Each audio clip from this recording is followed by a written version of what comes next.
Everyone, my name is Nathan Jones, I'm Joseph Townsend. and this is Cinema Transmission.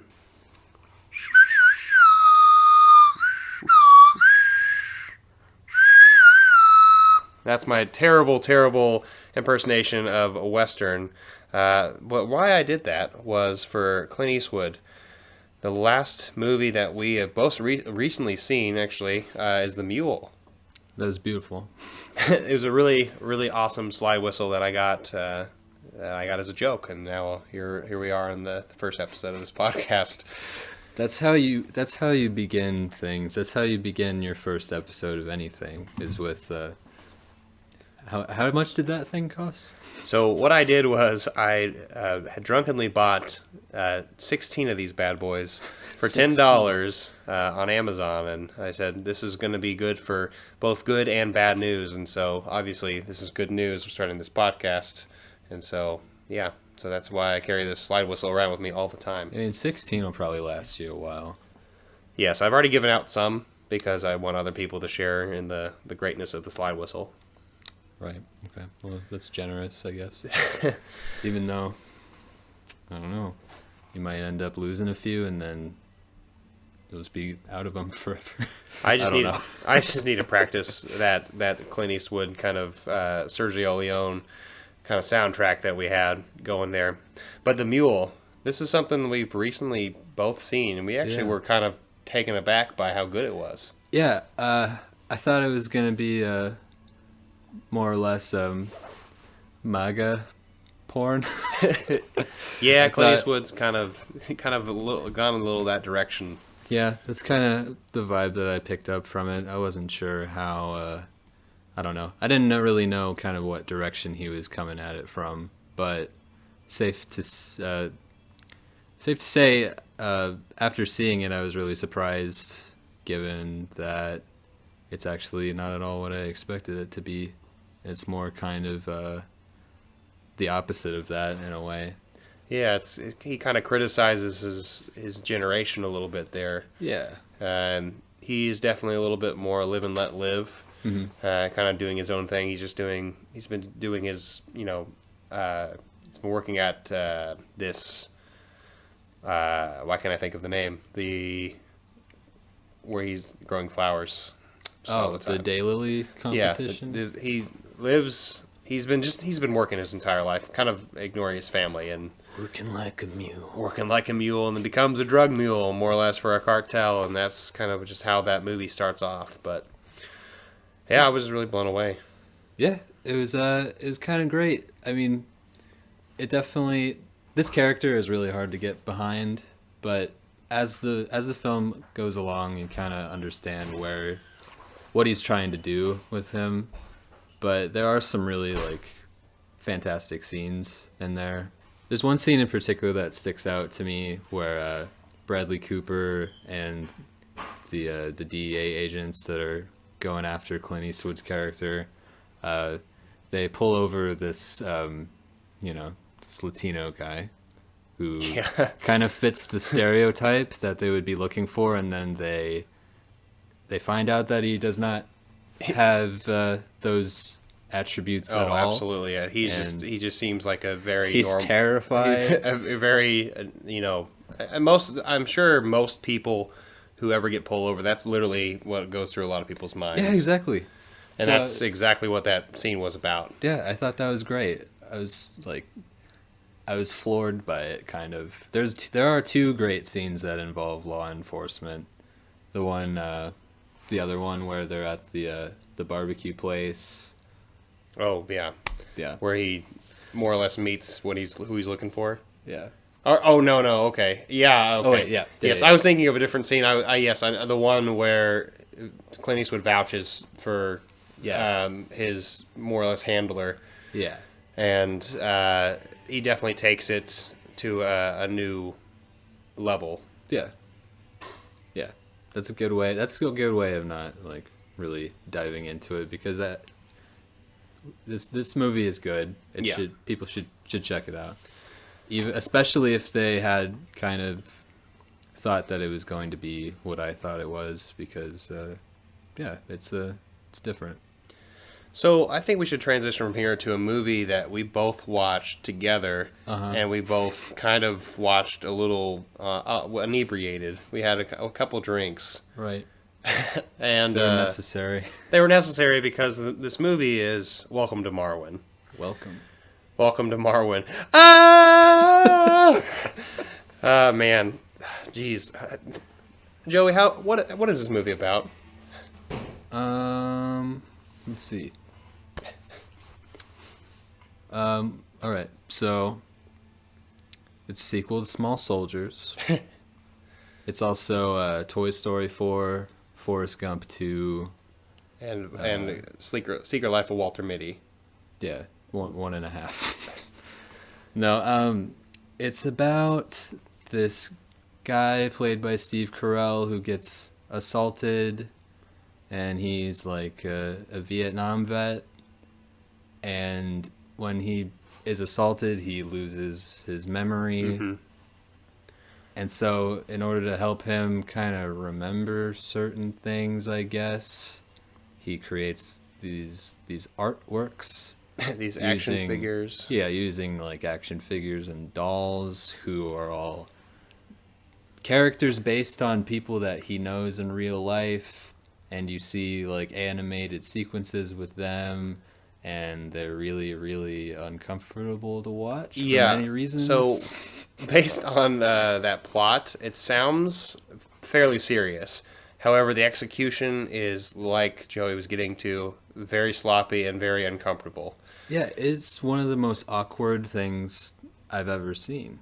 Just because of the fact that it doesn't know what it wants to be. Like, it's so torn between being sentimental and serious, but also it just has zany, comical moments that are just over the top and it's like slapsticky, kind of goofy, and it's like kind of gross too. Yeah, in some ways uncomfortable, and a lot of the time these things are played like back to back. Yes, and there's multiple times in the movie that Joey and I just kind of looked at each other and laughed. Hysterically. There's one particular moment which, I mean, I don't recommend watching this movie, so I guess we could talk about it. I mean, I think people could, like, if they are interested at all by the way that we're talking about it, then they should just to see it to believe it, I guess. Sure, and definitely watch it with somebody else. Yeah. Don't watch it by yourself. But with that being said, keep in mind that it is, like, it's over 2 hours long, and it is pretty boring for the most part. Oh, yeah. Like, there are so many just long, drawn-out scenes that feel very aimless, that don't really feel like they're going anywhere. Like, and, like, long takes that last forever for no reason, there's one particular one that I have in mind that is literally, and Joey literally whispered over, this scene is still going on. And it was literally probably 10 minutes, and I'm not joking about me. I'm not exaggerating that amount of length. Yeah.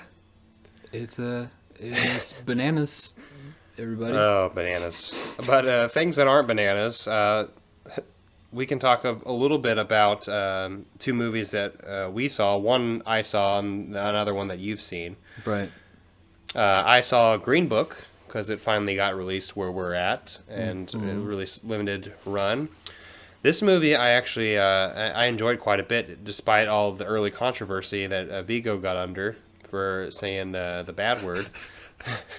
It's hilarious that this movie has so many like controversies around it, because there's that, and then did you hear about like the recent thing? Like, I think one of the screenwriters said something that was like, said something, I don't know if it was anti-Semitic, like an anti-Semitic joke or like an anti-Muslim joke, but there was something unearthed like that.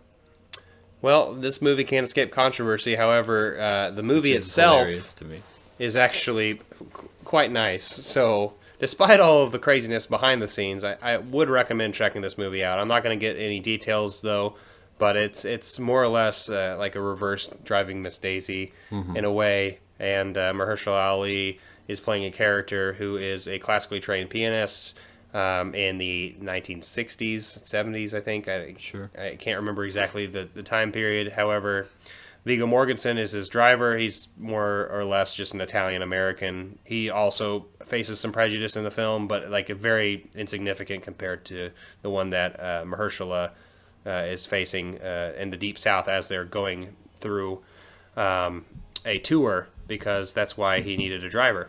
And so it's very opposite of, like I said, of Driving Miss Daisy. So that's a movie I highly recommend checking out, and but also the controversy. If it sways you, I'd still check it out.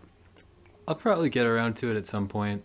It wasn't really one that particularly jumped out at me. It just kind of seemed like, one that would be reaching for the Oscars, obviously. Sure, yeah. And I also hadn't really heard like the most amazing things about it, but I will see it just so I can actually be a part of the conversation about it.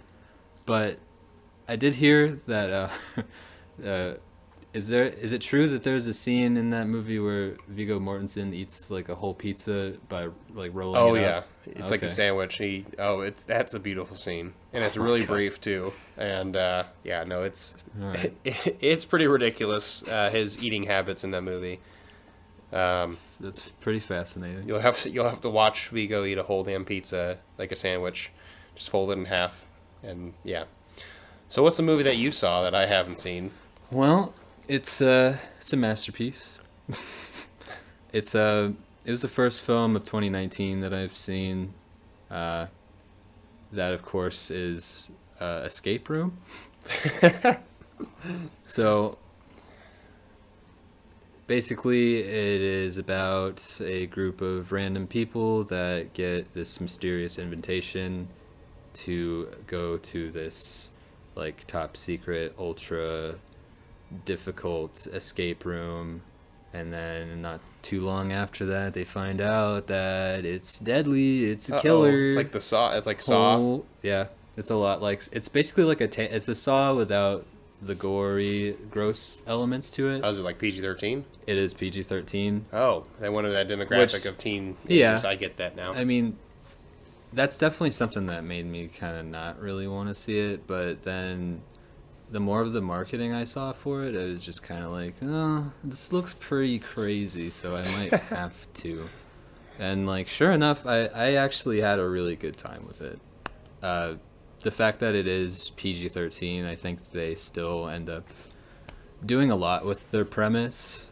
They have some really cool concepts with the whole escape room idea, and like how the characters have to survive it, and it kind of makes it a pretty fun ride for, as an audience member to watch. So yeah, I'll definitely have to check that one out, because I kind of want to see it with somebody else, though. Yeah, I saw it alone. But Womp, womp, womp. Oh, that was a good one. That was crisp. But I mean, I think it says a lot that I saw it by myself and still had a good time. So. That's good. Yeah. All right, let's talk about a movie that we both did not have much of a good time with. No. We both saw Vice. Now, despite Christian Bale's performance, which I actually think is the best part of this movie. Sure. This movie is just... I didn't really enjoy very much of it. I enjoyed some parts, but the most of it I was not thoroughly impressed. Yeah, me neither. It felt very obnoxious to me and very on the nose with I don't know, its messages. Yeah. Which, I mean,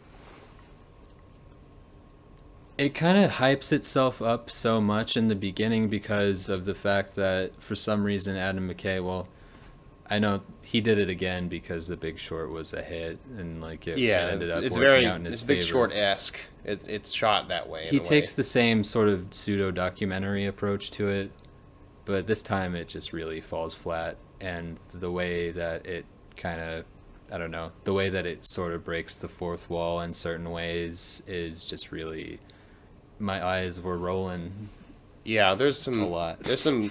At least the dialogue really threw me off on some of the things, and there's like really self-referential things in there that just really fell flat for me. It just felt like he was trying so hard. Yeah, it was a try-hard movie. And I mean, even in Christian Bale's performance, there was a try-hard to it. But I mean, that I thought still was, I mean, a good Dick Cheney performance, even though, like, obviously, like, you know, no one cares about Dick Cheney, really. No, I still don't even understand why they made this movie about him anyway. Like, at the beginning, like, they talk it up so much. Like, this narrator, he's going on about how... Who changed the world. Yeah, the he's like... Yeah. Yeah, he changed American politics forever, and this for the rest of the film doesn't really back that up much at all. At least not to me. Sure. I mean, that's a lot of it. You know, I guess it shows you the behind the scenes kind of business with it all. But at the end of the day, though, you know, it wasn't just that thoroughly present, I think, in the message.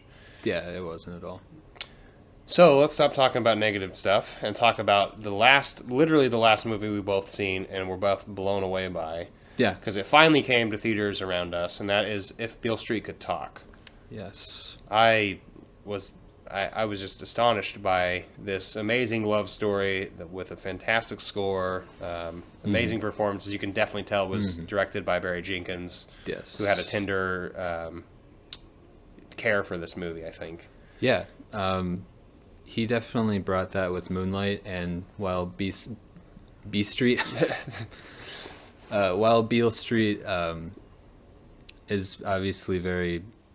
You could tell that it was made by him, but it also feels completely different. Sure, It absolutely, feels yeah. very separate from Moonlight, and I think that says a lot about him as a filmmaker, and it says a lot about how he generates certain emotions within his work. How, you know, they just feel like they are just so warm-hearted, both Moonlight and If Beale Street Could Talk. Especially with the subject matter that it's at hand too, Right? And that's the multidimensional aspect of both of these movies that I think are really commendable, especially Beale Street. Obviously, I don't want to give anything away because I want you to experience it, everyone who's listening, and so but. This movie it handles a lot of tensions that we've seen before in, you know, current films, but in a very different light. Yeah. And I thought that was a very interesting take, and also just a really compelling one, because I think Barry Jenkins, what I really liked about his at least with Beale Street, is you could feel each moment of the movie. And he really stayed on it and made you like kind of just soak in what was going on at the current time. Yeah. And I think it was just wonderful that he did that. Yeah, absolutely. For the characters and for us. Yeah. He definitely allows things to kind of breathe and for you to take them in and for them to kind of linger with you. All right. Well, those are the recent things we've seen. How about let's talk a little bit about what we think we should do with the podcast. What are we doing? What are we doing here? I don't fucking know. So, this is, you know, obviously Cinema Transmission. This is Joey's idea, mostly. Sure. But I know we came on board and we talked it out, and we were really interested in exploring a lot of different things with this podcast. Yeah, basically, I just kind of I just thought of this show as a way for both of us, something that kind of brought us together as friends is just like our mutual like obsession with film. And I felt like this would be like a cool way for us to kind of dive deeper into it and discover new things and, you know, kind of help navigate through everything because there's so much out there. And there's so much we haven't seen. Yeah, so much out there, so little time. Oh, yes. We're small creatures, remember that, and we don't have all the, you know, time in the world, and we're definitely not going to see everything that's out there, but we want to curate a little bit of it. We'll try. We'll try. So we have a couple of ideas with some themes in future episodes of this podcast, talking about possibly specific years, possibly different directors, actors, genres, whatever. Yeah, basically, we would essentially kind of take turns choosing what the topic for that week will be. It might have some sort of accordance to something that's happening within the film world at that time. But yeah, there's not really anything that's off the table completely. No. So yeah, it's just kind of it's just whatever we want, and I think that freedom will allow us to do some really cool stuff. Yeah, and I think that's going to hopefully expand our knowledge of film and hopefully yours as well. So let's get to our main topic. Yeah, this week for our pilot episode, I thought that it would probably be the most suitable thing to run down our favorite films of 2018. Such a fantastic year for film. Yeah, it was an interesting year because in the past, I've kind of found that usually you would obviously get like a bunch of really, really great movies, but there would always be like one or two that were just like the no-brainers. Yeah. Ones that were like, okay, you see it and you're like, yeah, that's my favorite. This year was a little bit different because there are so many films that came out that I like really, really loved that it made it hard to really choose one above the other. Like, Sure. they just felt so interchangeable. Like, my opinion would or my sort of like rankings would change just depending on the day almost. Yeah, a lot of these things kind of challenged a lot of these movies, like Joey was saying, is that they are very interchangeable, and it was hard for me to even like come up with a top 50 for me. Honestly, I mean, I did that because I've seen that many, but it was really fun making that. So, we want to talk about our honorable mentions kind of first? Yeah, we'll throw out a few other ones that we enjoyed. So, I guess I can start with one. How about let's talk about one of the biggest movies of the year, definitely the best superhero movie of the year, Avengers: Infinity War. Mm-hmm. This movie, I mean, it had 18 movies before it, or whatever, or however many it needed. And it pulled off something that you've never seen ever before in any film. Right. And it pulled it off really, really well. Yeah, it's kind of insane that they did it. Yeah. That they made it work, and it's hard to even compare it to anything for me because Sure. of just how huge of an experience it is, and how many years and how many other movies and how many characters kind of led up into it. And But yeah, seeing that is going to be an experience that I'll never forget because it was of how affecting it was as, following along for so long. Yeah, and that's the interesting thing from since 2008 from Iron Man. Obviously we got to 2018. That culmination of 10 years of different films, Mm-hmm. and out of all these movies that I'm going to talk about, at least to me, it's the most rewatchable. Yeah. And when I say rewatchable, I mean like it's just a fun time, like just nonstop every time. So anyway, that's my first honorable mentions. Joey, you got one? Yeah. I'm going to go ahead and throw out my first honorable mention being Shoplifters. It's a Japanese drama directed by... I'm going to look up his name really quick because I don't want to... Yeah. I want to make sure I get his first name right, though. Everyone knows the last name Koreeda, but Yeah. he did Still Waiting, right? Still Walking. Still Walking. I apologize for my lack of knowledge I can't in believe front of me. I don't have my Criterion in front of me. I know nothing. But Joey's seen this movie. I haven't seen it yet. Yes. It is. It's a wonderful film. Basically, the ways in which Hirokazu Koreeda, that's his name. That's the name. That's the name. Okay. That was just bothering me, so I had to figure it out. Yeah. I was doing some filler there. Anyway, yeah, Shoplifters is a beautiful and very unconventional sort of drama about family and what it means to be a part of a family and sort of what the definition of family can be. It's a movie that you feel like you have a handle on it, and then it just sweeps the rug out from under you, and it leaves you feeling heartbroken. And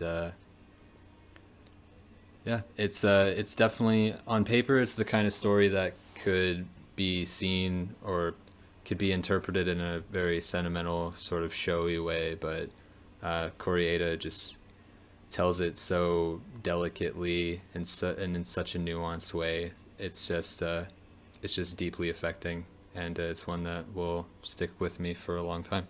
Well, based on what you've said, and honestly, just based on even the country's history, it sounds like he took some influence from Ozu. Yeah.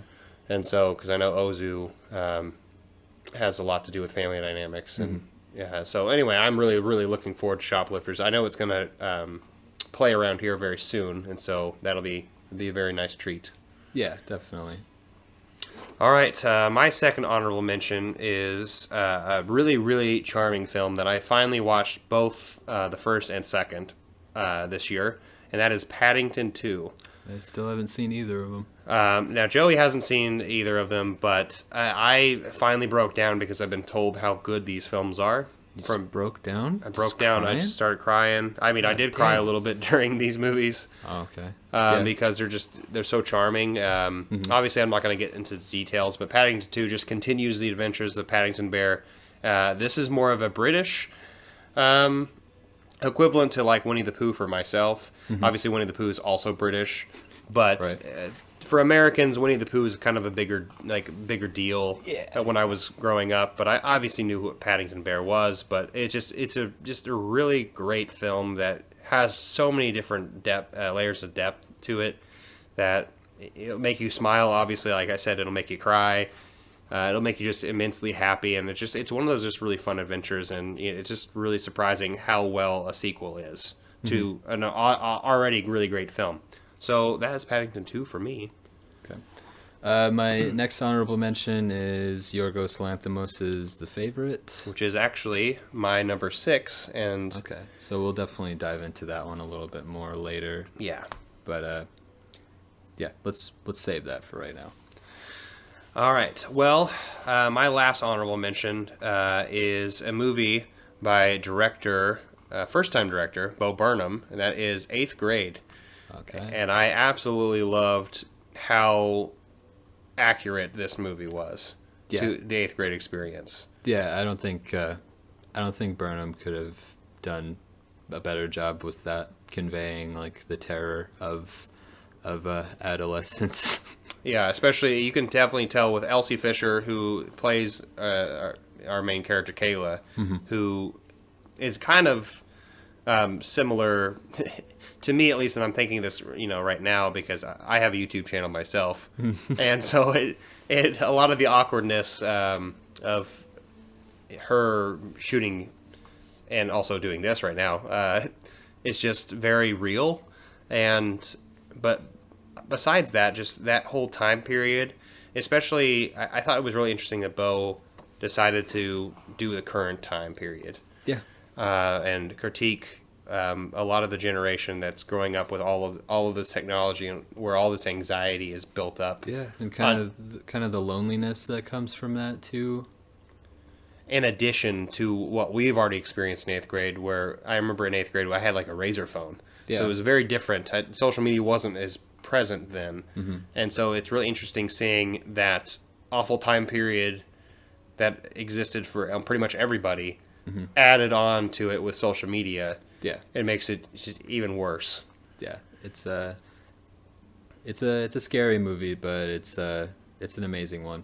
And there's just really great performances by Elsie Fisher, and there's a lot of really tender moments as well that like made me cry as well. So that movie also was another movie that made me cry, and that's probably going to continue when we talk about our top 10. Yeah, absolutely. That's a great one. It's definitely in my top 20 at least. Excellent. All right. And then my final honorable mention is one that you have not seen yet. It is it's the best movie ever made. He's already selling it. He hasn't even said it. Yeah, it's not in my top 10, but it's the best movie ever made, and it is Mandy, starring Nicolas Cage. Ah, yes. Directed by Panos Cosmatos.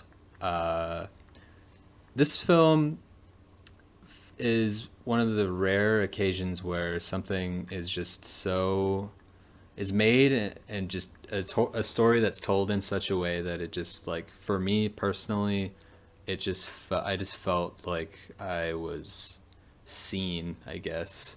Like, I just came away from Mandy thinking, like, this movie was made for me. Just from an aesthetic standpoint, from just the fact that it contains, like, what it contains, how unpredictable it is. It just combines so many elements of things that I love and that just, like, resonate with me in, like, a really weird sort of way. It also has Nicolas Cage in one of the best performances of 2018, easily. He's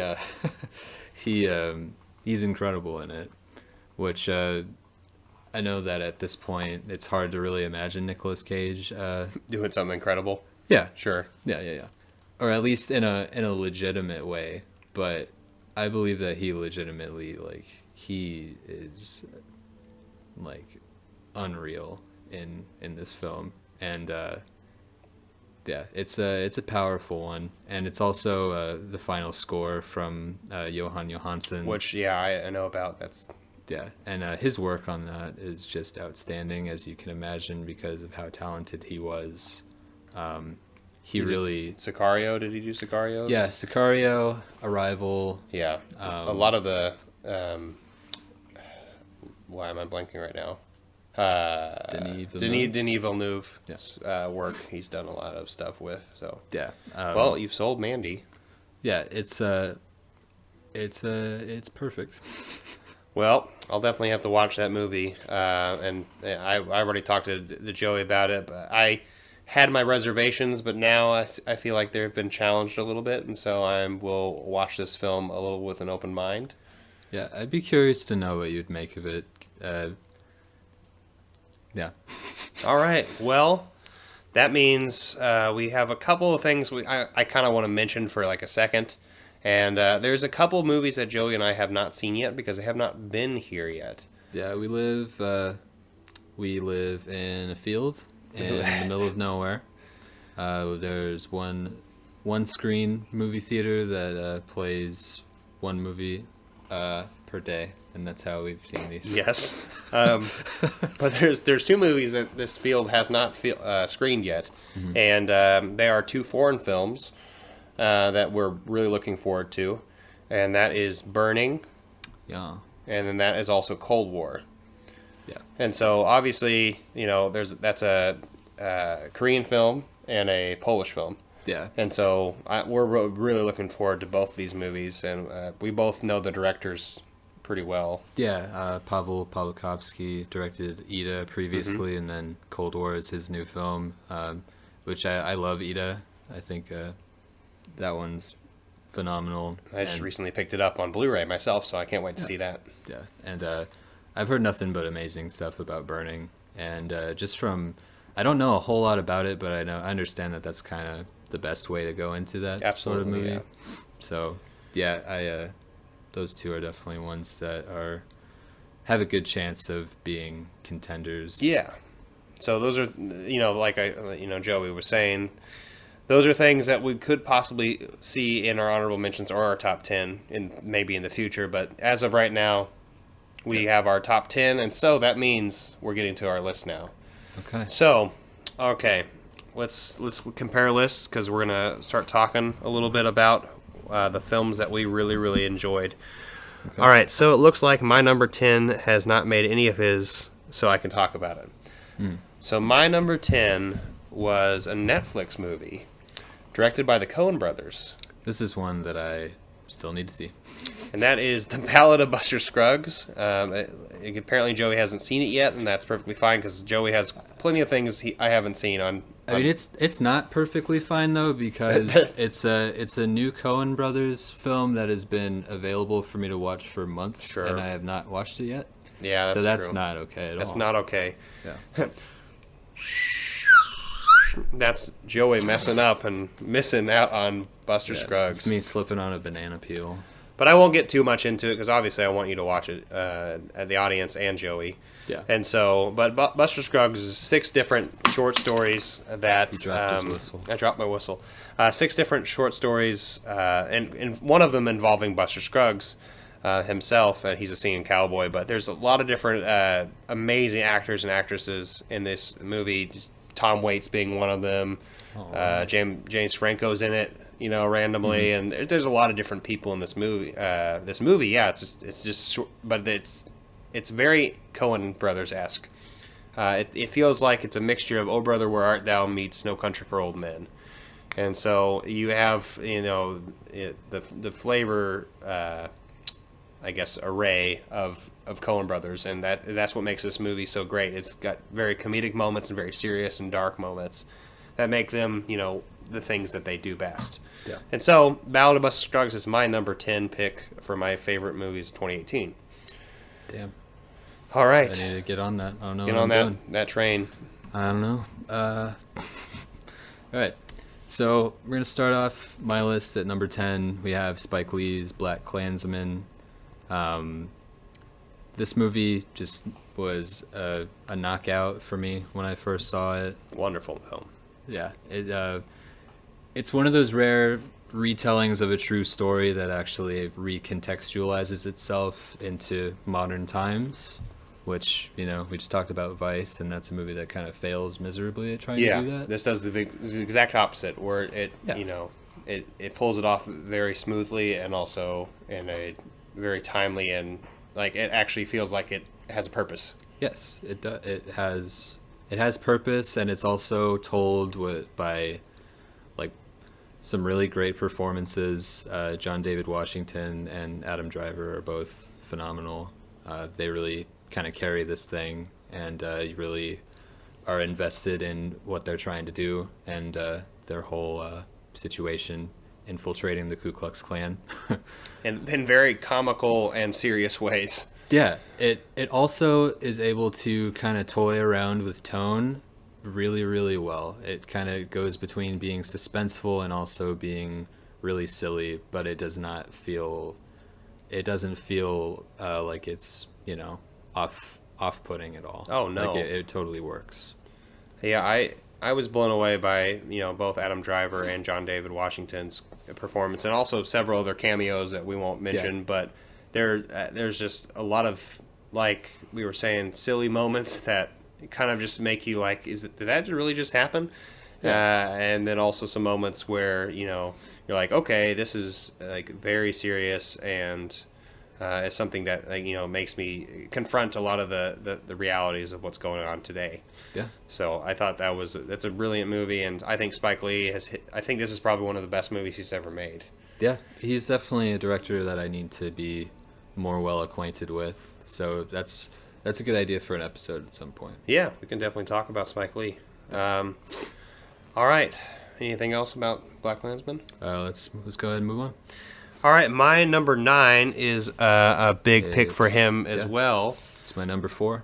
So my number 9 is Suspiria, and that is also Joey's number 4. It is my number 4. We both watched this together, the premiere night actually for at our theater, and we both did not know at all what to say about it after we watched it. Yeah, we were both quite shaken by the experience, which you can't really say that for very many films. Actually to literally be speechless. This movie is a remake, or I guess I should say a retelling from a Dario Argento film in 1977. I think it's 77. Same name, Suspiria, but Luca Guadagnino, who did Call Me by Your Name previously to this, you can tell it's a very different film from that. Yeah, it's borderline insane and kind of fucked up.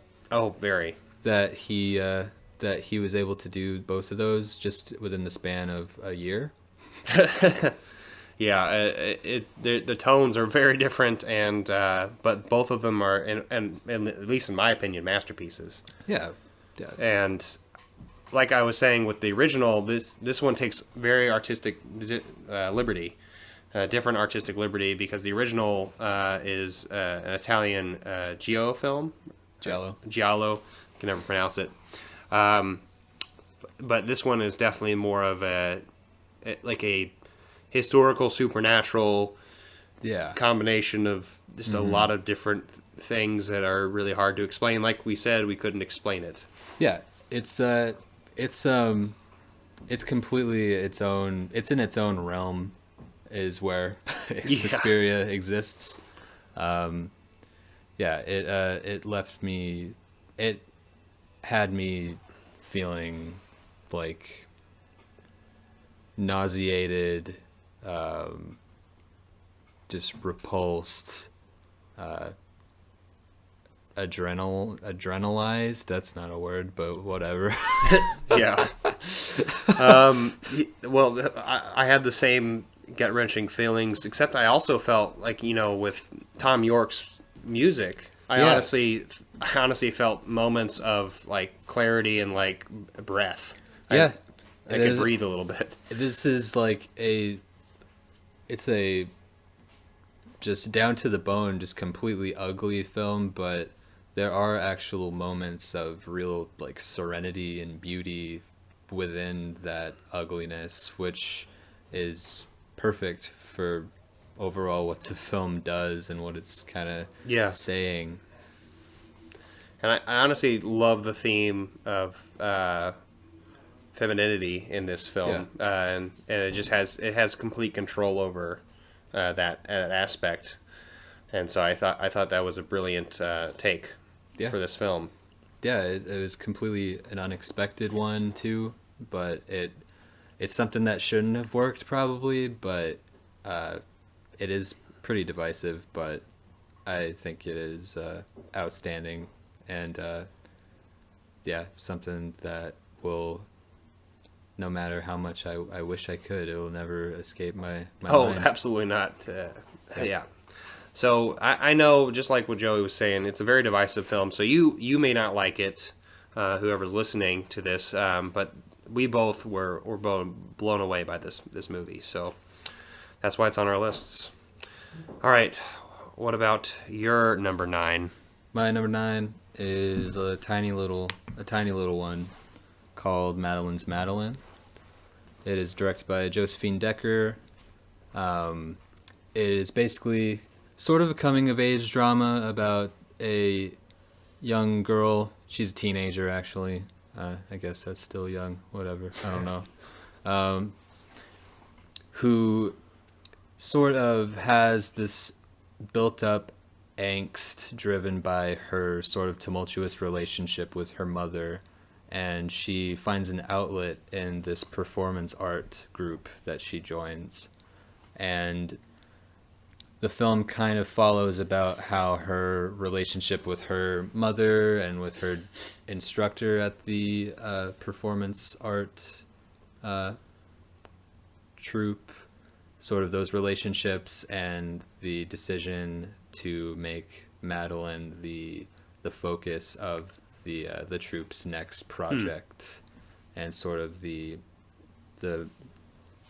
how it makes her feel and how she reacts. It's a very vague description of what happens, but there's not really a whole lot. Well, that's good because I haven't seen it, Yeah. So yeah, that's good. This movie is, again, it is unlike anything else that has come out recently. It is just made with such a propulsive energy that is just completely its own thing, and I was just completely shaken by it. I don't know what else to say. So where did you watch this movie? It was streaming on Amazon Prime. Okay. Yeah. So I'm assuming it's available there, but it might not be streaming anymore. Well, it could be. Could be. Well, anyway, I'm gonna check it out soon, because you know. Absolutely. It's it's another one that will kind of haunt you in a way. Okay, excellent. And it also has one of the greatest endings of the year. Well, that is Joey's number 9. So let's go to my number 8, which is also your number 5, which we actually already talked about. Yeah, we kind of had a little bit of a discussion about it. It's the last movie we saw, and that's If Beale Street Could Talk. That's how much of an impact this movie had on us both, it looks like. Wow. Wow, geez, crazy, woo. This movie, like we said already, I mean, we've already said how much love we have of Barry Jenkins and this movie, and it's a very tender one, and I think it definitely shows how much love was actually put into this movie itself. Yeah, it's there's so much tenderness, and it's just such an open-hearted film that, like, it just kind of makes you swoon, and it also kind of breaks your heart at the same time, which is I think that's quite an accomplishment there, being able to pull that off pretty much simultaneously. And yeah, it across the board, it's probably it's absolutely one of the most well acted films of the year. Performances all around are just phenomenal. I honestly predict this movie to win a lot of things at the Oscars. It should. Well, it should, obviously. And also, I don't think we talked about it, but the soundtrack was just amazing. Yeah, Nicholas Britell, he did an outstanding job. And I've been listening to it nonstop, actually, and during my work when I'm either at the office or my other job. So just like the opening song of the score, just like was already like making me tear up just from that. Yeah, it's just like we said. This movie, it's a shame it came this late for us, but I'm happy that we watched it, and and we're able to talk about it too. All right, so Beale Street, we've talked about it a lot. So what's your number 8? Number 8 for me is a documentary called Minding the Gap. Which I still have not seen. Yeah, it is. It's my favorite documentary of the year. I believe it was a Hulu exclusive, so that's where it's streaming if you have that and are interested. It's basically about this trio of young guys who grew up skateboarding in their town in Illinois, and it basically just kind of follows their upbringing and their sort of experiences with their rough childhoods, and how the director Bing Liu is one of the 3 guys that is at the center of the film, basically just kind of capturing what their transition into becoming adults is like, and sort of the trials and tribulations that they face in doing that. It is just really, really just powerful, and one of the best films that I've seen about masculinity and about growing up and making that transition into being an adult, and sort of like what the modern idea of what being an adult can be, and sort of in its most depressing moments about how inevitably we end up becoming what we fear becoming. Well, it sounds like I need a Hulu account, honestly. Start your free trial at hulu.tv/.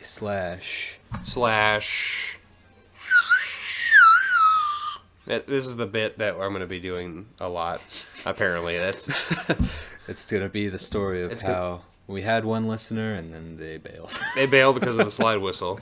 But yeah, Minding the Gap sounds like a really interesting documentary, especially how Joey's describing it. So I can't wait to check that one out myself, if I ever get a chance to, of course. So, moving on from there to my number 7. Do you have that on your list at all? Nope. Okay, well, number 7 is, why did you do that to me? It's A Star Is Born. Hey, maybe it's time that the old ways die. Oh man, I just want to start singing at this freaking mic here. But Bradley Cooper. It's not. It's too soon for that. It's too soon for that. The world's not ready for my Sam Elliott impression. World's not ready for you. But Star is Born is starring Sam Elliott, but he is one of the minor roles. But it's mostly about Lady Gaga and Bradley Cooper, and it's just a really surprisingly wonderful film directed by Bradley Cooper, who it looks like he put a lot of intensity into making this thing work. Yeah, and making it modern without kind of losing sort of what you would want from this story, I guess. And this story's been told 3 other times. Yeah, in all different, kind of different in different ways. Yeah, there's I think there's 3 previous iterations of it. One from the 30s, the 50s, and the 70s, I believe. Uh-huh. And so this is the most modern version of it, and obviously I have not seen the other ones, but I really enjoyed how well put together this film was, with just amazing performances by Sam Elliott. Sam Elliott's amazing. Lady Gaga is fantastic as well. And Bradley Cooper is just shockingly good in this movie. I'm just really surprised that they have the technology to transform him back from a raccoon into a person. I Hollywood, baby. That's what we get. That show business. But this movie puts you through a roller coaster of emotions too. Yeah. You get that tender kind of new love at the very beginning, and you just see parts where you are really happy, really disappointed, really sad, heartbroken. All of it's there.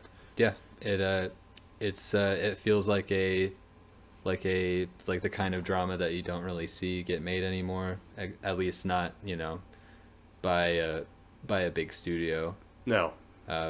It really it tells a big, long story that you really do get invested in, with characters that are really expertly realized. And that's why I was so emotionally attached to all these characters. And this movie, I did cry multiple times watching it. Yeah, it's I saw it in theaters twice, and every time, or both times, I guess, I could hear just all throughout the room people sobbing.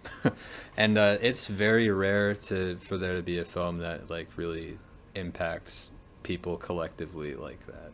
Oh, absolutely. And another good thing about talking about this movie is the music's actually pretty great too. Yeah, it's very memorable. Some of it's really cheesy, like how I started off talking about it, with a really terrible pop song that Lady Gaga apparently sells out in that current moment of the movie. Allie, yeah. She just commercializes herself, and you can see the anguish in Bradley Cooper's face as soon as that music video is getting shot. But the music is memorable. Not half bad. I like a lot of it. Yeah. So that's my number 7 pick. Yeah, that's definitely one that it's another great one that just couldn't really fit into my top 10 at least, but. There, Joey. It's definitely great enough to... I don't know, man. There are too many good movies this year. Way too many good movies. Just lay off, will you? Hey, just back off. What's your number 7? All right, number 7 is Chloe Zhao's The Rider. It is a magnificent film. It is one that is just a work of aching beauty in many ways. It's gorgeously shot, of course. It's absolutely just wonderfully cinematic. Yeah. It is quiet and subtle in the best ways. It's a really great character study about a young man who feels like he no longer has purpose.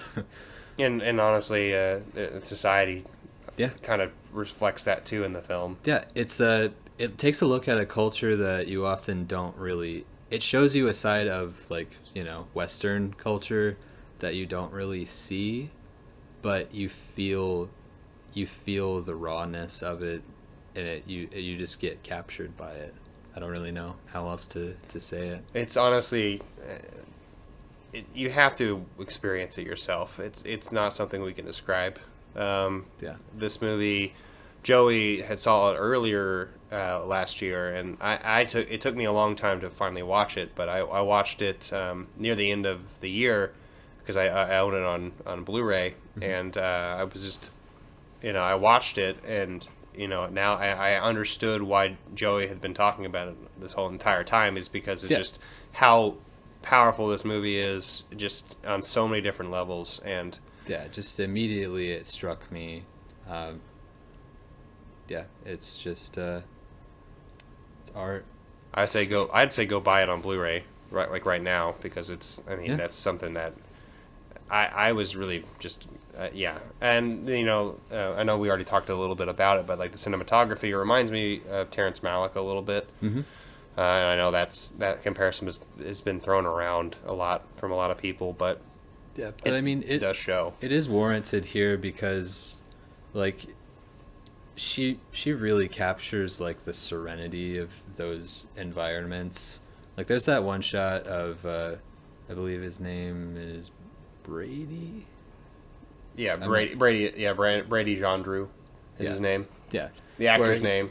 He's just kind of looking out across the Badlands. Yeah, and like you could see like there's thunder clouds coming, and it's just like this incredible shot. And there are so many moments like that just are so breathtaking. And the writer is unforgettable. And even though I saw it pretty early on in the year, I just never stopped thinking about it. Definitely, it's a wonderful film, and honestly, I was conferring with Joey beforehand, talking about how if I wanted to put it in my honorable mentions, and I saw that he had it on his list, so I didn't say anything, but that was definitely one of mine. So, we're moving on to number 6 now. Number 6, yeah.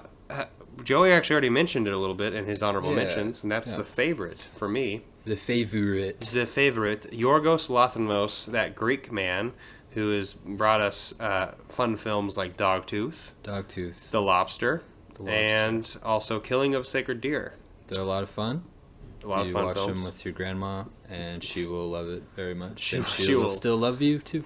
The funny thing is, I think The Favorite actually might be the non sarcastic answer to watch with your grandma. Yeah, you could watch The Favorite with your grandma. Grandma still wouldn't approve, probably. Probably not, but the other ones definitely not so much, probably. Yeah. But you can definitely tell this is a Yorgos Lanthimos movie, just with the amazing shots that he had, and the dialogue and the set design. Yeah. And just the way everything just kind of came together. But the really great things about this movie are the 3 main women in this movie. Yes. Olivia Colman plays a queen. And then we have Rachel Weisz and Emma Stone, more or less fighting for her affection. Yeah. And it's just a wonderful, really hilarious, catty movie. It's really hard to explain because they're just, it's a battle. It's just a battle over her affection, and it's a dark comedy. Yeah, it's a really great kind of skewering of high society, and while it is that, it's also just a really, really fun, entertaining, and bleak, a very dark movie. Yeah. Yes, and when we say it's a comedy, comedy for, at least in our eyes, I know some people who could probably have a different view of when they watch this film. Mm-hmm. Just like with The Lobster, which is a little bit more, less on the nose, I suppose, than this one. This one's definitely more on the nose of the comedic side. Yeah. But The Lobster is more dry. But Yorgos definitely knows how to make a film very specific to his style. I don't really know anyone else who has that touch that he has. Yeah. It both this film and The Killing of the Sacred Deer, they both felt very claustrophobic.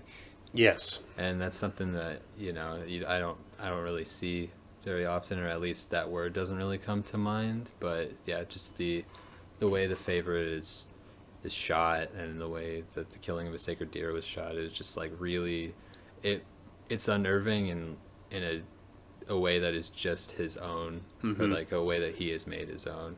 And I can only think of like maybe Kubrick, the Yeah. only other person I can think of, at least with like The Shining. I always saw the comparisons with Killing of a Sacred Deer and The Shining. At least a lot of the shots reminded me of each other. But yeah, like we saying, in a modern era, no one is like Yorgos. So not at all. So that's my number 6, Joey. Right. Number 6 is a indie comedy called Support the Girls, and it is directed by Andrew Bujalski, and it is basically about, it just takes place in one day, and it tells the story of this Hooters-esque sports bar restaurant. It's my those are my movies. Yeah. Hear me out now. Okay. It's called, well, I don't remember the name of the restaurant, but that's it has like some... Hooters 2 Electric Boogaloo is what the restaurant's name is. Pretty much. Damn, I don't know why I'm letting that bother me. Anyway, they work at this restaurant where, you know, the women are scantily clad and they serve burgers to these gross guys. Mm-hmm. And basically, Regina Hall plays the manager. Okay. And she is wonderful in this movie. She is what makes this movie work so well. She and the rest of the cast. It also stars Haley Lou Richardson, who was in Columbus last year, who is really great. Yeah, it has a wonderful cast, and basically just watching what these women have to deal with was very relatable for me as somebody that has to work in service. But it's also just a really telling, really insightful comedy about America as we know it now, and sort of the attitudes that have come, the ugly attitudes that have come towards the surface about women and about the way that we treat each other in general. It just is just such a delightful, human, funny, sincere film that I was just immediately taken by. And that's probably the one that, like, not enough people have seen that I would recommend the most. Okay. Well, it's definitely one of those films I still need to see, and I definitely think it sounds like a good cultural critique. Yeah, absolutely. Of what's going on in the current era. So, are we going on to number 5 now? Yeah. All right, number 5 is my favorite foreign film of the year. Mm-hmm. That's Alfonso Cuarón's Roma. Now, this movie is also a Netflix film. However, I saw it at our local independent cinema theater, and I was absolutely blown away by this film. Joe, you've seen it, right? Yes. You saw it on Netflix. Uh-huh. Yeah. Uh-huh. I know. I did it the bad way. Well, the reason he's saying he did it the bad way is because, just like with the writer, this movie is very cinematic. And is definitely a movie I feel like, I mean, obviously, it's already passed, but if you ever get the chance to see this in a theater, absolutely go see it in that realm, because it's just a gorgeously shot film. But regardless, this film is based on kind of a little bit about Alfonso's life when he was younger, a little homage of what I've read.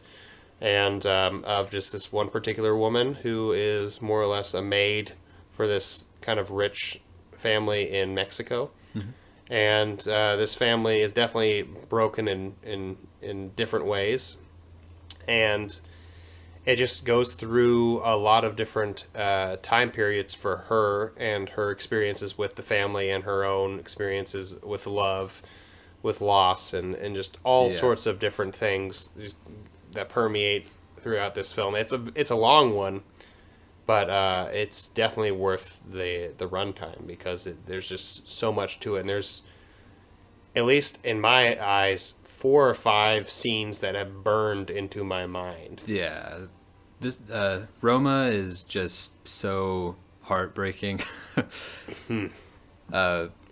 It's also very touching, But yeah, there are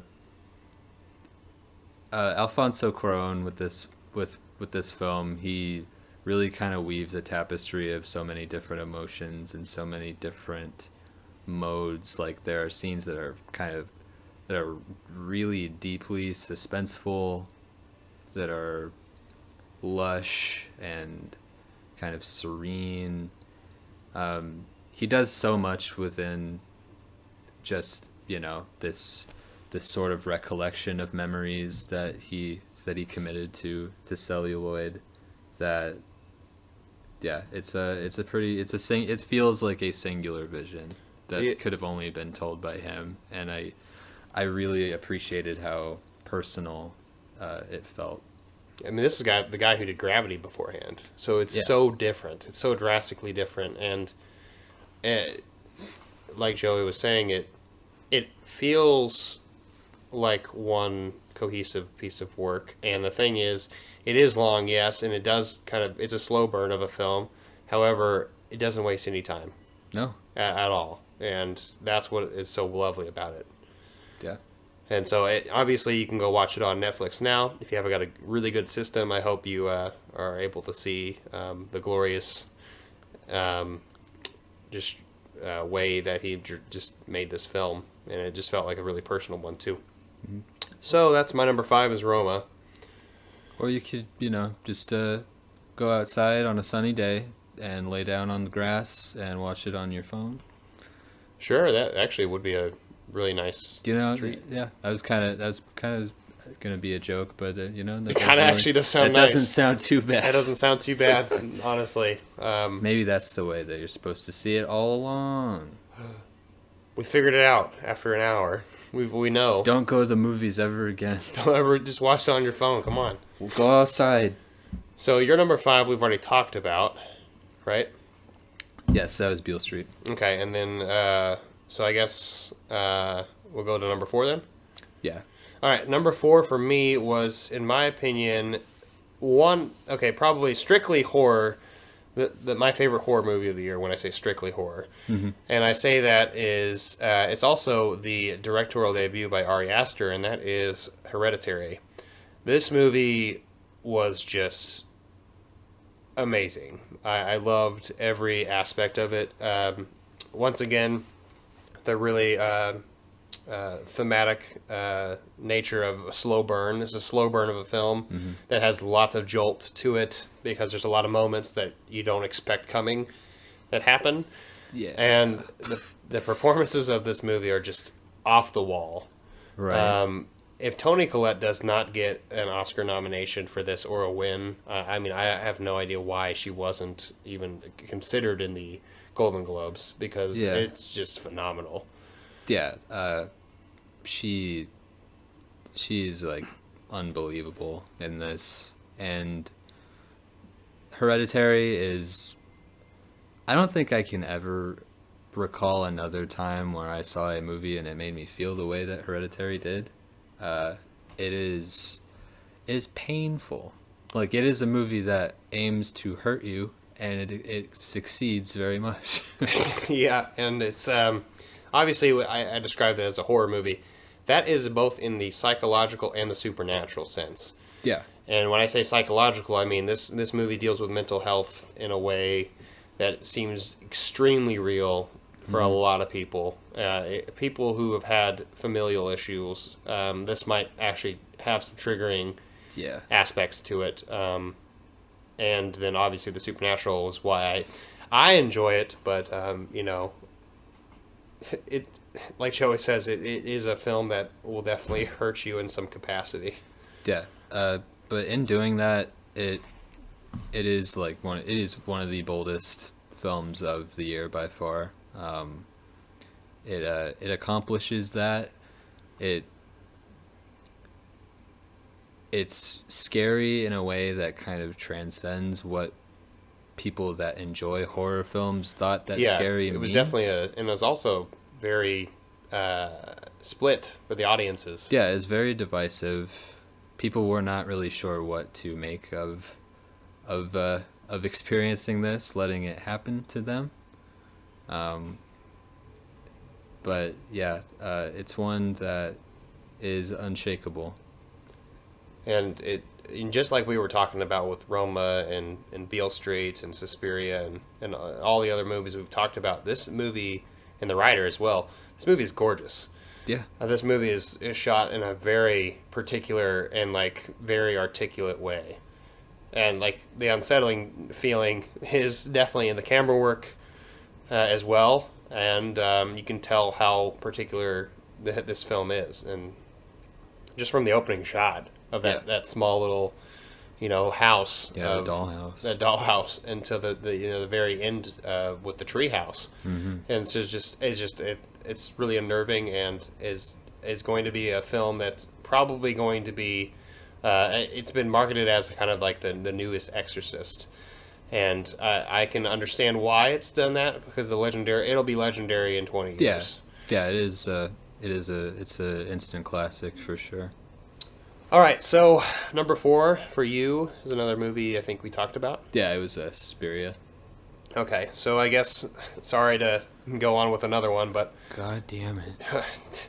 my number 3 is my favorite documentary of the year, which made me probably cry the most out of any of the movies I've watched this year, and that is Won't You Be My Neighbor? It is the Fred Rogers, Mr. Rogers documentary. This movie, just like we were talking about with Beale Street and Paddington and a couple of other of these films, this movie has a lot of heart to it, and is unlike a lot of the current dialogue happening in the nation right now, where it kind of seems like there's a hopelessness to a lot of things going on in the world. And someone like Fred Rogers, I obviously watched a lot of reruns of Mr. Rogers' Neighborhood when I was growing up. I don't recall much of it, but I do recall the positive aspects of it, and I did not realize, based on watching this documentary, how many boundaries and cultural boundaries he pushed, and tried to do in a loving way, and not in a hateful way or in a way that would make people uncomfortable. And so I really loved how this movie just set up a lot of my emotions, and I wasn't expecting the positivity from this movie to come out, because naturally I'm a cynical kind of pessimist, and this is one of those movies that kind of just reaffirmed, or I guess shifted my mind a little bit. Yeah, it's a deeply affecting documentary. It's one that definitely it makes you want to go out and be a better person. Yeah. Yeah, I couldn't have imagined a better time for it to be made absolutely. or released either. Yeah, it shows just how powerful love and understanding could be, and yeah, it's a very inspiring. All right, now we're getting to your number 3, which is actually my number 1. Yeah. Which is it was our number 1 for a while. For a very long time, it was. And that, of course, is Paul Schrader's First Reformed. God, Ethan Hawke. Ooh. He's going to win some stuff for this. Has to. This movie is just so... It's another movie that is really hard to explain. Yeah, it's one that you just gotta feel. I remember both of us watched this separately, but I think we both had transcendental experiences when watching it. Yeah. And it's just one of those things that I feel like Paul Schrader has mastered, obviously with Taxi Driver and Mishima and all the other things that he's touched. Mm. I mean, he knows how to make a good film. Yeah. And this is just a masterclass, in my opinion. And that's why it's my favorite of the year. But Joey, why do you like it? This movie really, really grabbed me by the throat. In the way that there are a lot of films that did that this year. Absolutely. I probably said that a lot without really realizing it, but First Reformed, it's another movie that feels like it belongs in now, in the way that it sort of delves into these really complex ideas about our world, and in Ethan Hawke's character's case, in his relationship with God, who he feels like he no longer knows and feels like is no longer close to him, and he's trying to make sense of that, and wrestling with the problems that we see now. And it was really just absolutely mind-blowing to the way that Schrader kind of explores these ideas. He does some really interesting, really bold things with that. And of course, Ethan Hawke's performance really kind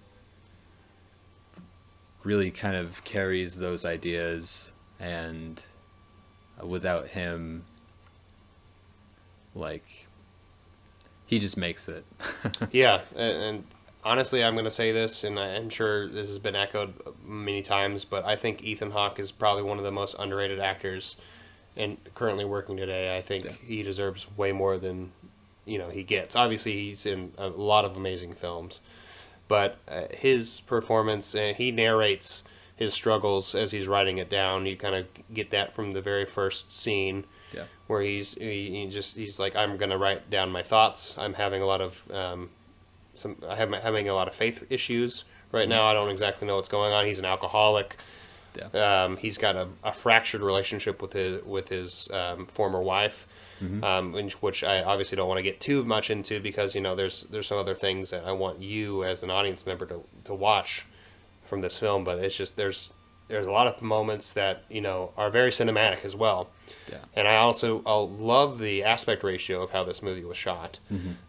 Just like Ghost Story last year, it has got those nice little black bars on the side, and feels really intimate, and it fills the space up. Even though there might be nothing in the shot particularly, but you can it feels fulfilled, at least to me. And you can also feel the emptiness there too. That's what the major thing is. There, it might be a filled shot, but it feels so empty. The movie feels empty. It feels like an empty vessel of what it used to be. It feels like a cry for help. That's what that movie is to me, and I think that's why it really hit me hard, because that's how I feel right now. With the way that the world is currently. I'm sure that's how a lot of people feel. So, and that's why I think it's my favorite of the year, is because it felt deeply personal for a lot of people, and it felt personal to me as well, and I was just floored by how connected I was to the story. So that was my number 1, but your number 3. My number 3. So now let's go to number 2 for me. This was I mentioned Hereditary being my favorite straight horror film of the year. Straight up. But this one is my favorite science fiction / horror film of the year. Oh, it's also my number 2. And it's also Joey's number 2, so we can both tackle this. And that is Annihilation. Yes. And this one was pretty early. Yeah, it came out in February, so it's almost been a year. It's almost a year old already. And obviously, it speaks volumes of how amazing this movie by Alex Garland is, because it's stuck with us this long. Because and it's one that the more you think about it, the more you revisit it, the more it just kind of opens up, and it shows you even more of an understanding of it, and it gives you even more. It just always gives you more each time you go back to it. Yeah, there's so much dimensional. There's so many multi-layered aspects of this film, and I remember exactly where I was when I watched this movie in the theater with my friend, my current roommate.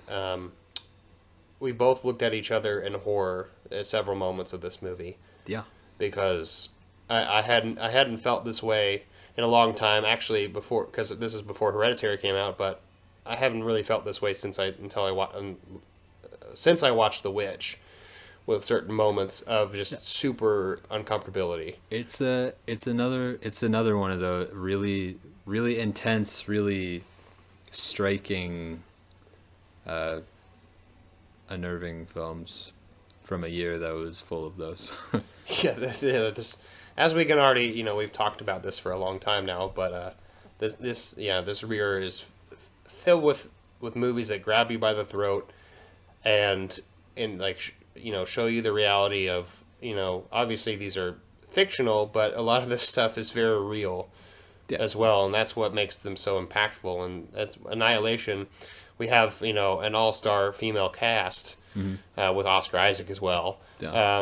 With Natalie Portman and company, and there's just so many great moments of all these broken women going into. So more or less, the plot is there's this meteor that hits this lighthouse in Florida, and it starts engulfing just the surrounding land into this thing called the Shimmer, and that's what they dub it. And Oscar Isaac is sent early on into the Shimmer, and he comes back, and he's the only one who's ever come back. Yeah, and they don't exactly know how. He's not right. He's not right, and they don't exactly know how that happened. And so Natalie Portman, who was his girlfriend, is sent in with a team, and this team is filled with people who are broken in every different way. Yeah. One's a former, who one of them has. I'm not going to say anything. Mm-hmm. I'm just going to let you experience it. But all of them are broken in different ways, and that's what makes the dimension of each of the character so compelling. Yeah, and makes the idea of just going into this unknown. Yeah, into the unknown, and what you learn the unknown is just like really, just one of the most inventive and just awe-inspiring visions brought to the screen in a very long time. And that's Alex Garland for you. I mean, this guy's written a lot of amazing science fiction, from Sunshine, 28 Days Later, to recently Ex Machina. Yeah. He's done a lot of fantastic work, and I'm sure most of you have seen those films. Mm-hmm. And the score is really great, too. Oh, man. The score is just so intense. Yes. I love the fact that for most of the film, it's kind of just this spare acoustic guitar. It's very organic sounding, and then at the very end, it just just explodes into this crazy, otherworldly sounding thing. Yeah. You'll just have to experience it when you watch it, but yeah, it's an intense experience. Yeah, it's incredible. It's one that I will probably never stop thinking about for the rest of my life. Absolutely. You got it on record, so. Yeah, I bought the soundtrack on vinyl. It's blue colored, and Shimmer colored. Yeah, I remember that. Well, I guess this is a nice transition because you also have the soundtrack for your favorite movie of the year. Whoa, great transition. It's a great transition, I hope. So you already know mine's First Reformed, so what is Joey's first? Okay, my number one favorite film of 2018 is Lynn Ramsey's You Were Never Really Here. Lynn Ramsey last year was kind of the year where I really kind of delved into her filmography, and I discovered that she is absolutely one of my favorite directors. And You Were Never Really Here is a perfect example of why I love her work so much. It is a muted, brutal character study about a man who believes that he has a place in this world, and it's about him coming to terms with the fact that he does not. And it makes you... It's very heartfelt in a way, but it is also cold, calculated, harsh. It's like it's like you when you were drunk all night, and it's a very sobering experience, but you have the worst headache. Yeah, it is a tough one. It's It's tough in a few ways. It's tough in that it's pretty violent and it deals with some really heavy subject matter, but it also just the filmmaking going on there about how it investigates trauma and how it shows that is just it is yeah, it's very intense. Yeah, and I know the only other movie I've seen by this director is We Need to Talk About Kevin, which I remember watching, and I remember how kind of intense and screwed up the movie was, and so I can definitely tell that this filmmaker is just phenomenal and understands how to, especially just how Joaquin Phoenix plays his character. Yeah, that's another really incredible performance. Joaquin Phoenix as Joe. Yeah, he's unbelievable in this. He's, of course, he's a great actor, but yeah, he's doing something completely different. And yeah, just like the physicality of it too. He's just kind of like this big hulking brute. Yeah. But he also is just inside, just deeply wounded. And yeah, it has a absolutely brilliant ending for me. The ending is where I fell in love with this movie right at the very end. That's when I knew that it was a masterpiece. And that ending is something I don't, want to give away at all. No. Obviously, but it's just I absolutely agree with Joey that this movie will go down as a movie that you won't forget at all. Yeah, it'll be one that'll be continued to be discussed and kind of dug into more because it is very mysterious and very muted. And yeah, it's one that just really shook me to my core. When I thought about the things that made me feel the most from 2018, it was definitely one that stood out the most. And it took me a while to really think that through, but just recently when I was really trying to dial in on what my absolute favorite films of 2018 were, it made the most sense to have that at number one, at least for right now. So that's that. All right. Well, that was our top 10s, and yes, this is a long episode, long pilot, but that I think is a good place to stop. Yeah. So thank you so much for checking out this first pilot episode of Cinema Transmission. Yeah. Thank you very much for spending some time with us. We look forward to potentially creating some more episodes for you in the future. There's some cool ideas that we have floating around. So yeah, we definitely appreciate you tuning in. Yeah, thank you so much. And next time we might actually talk a little bit about this award season coming up.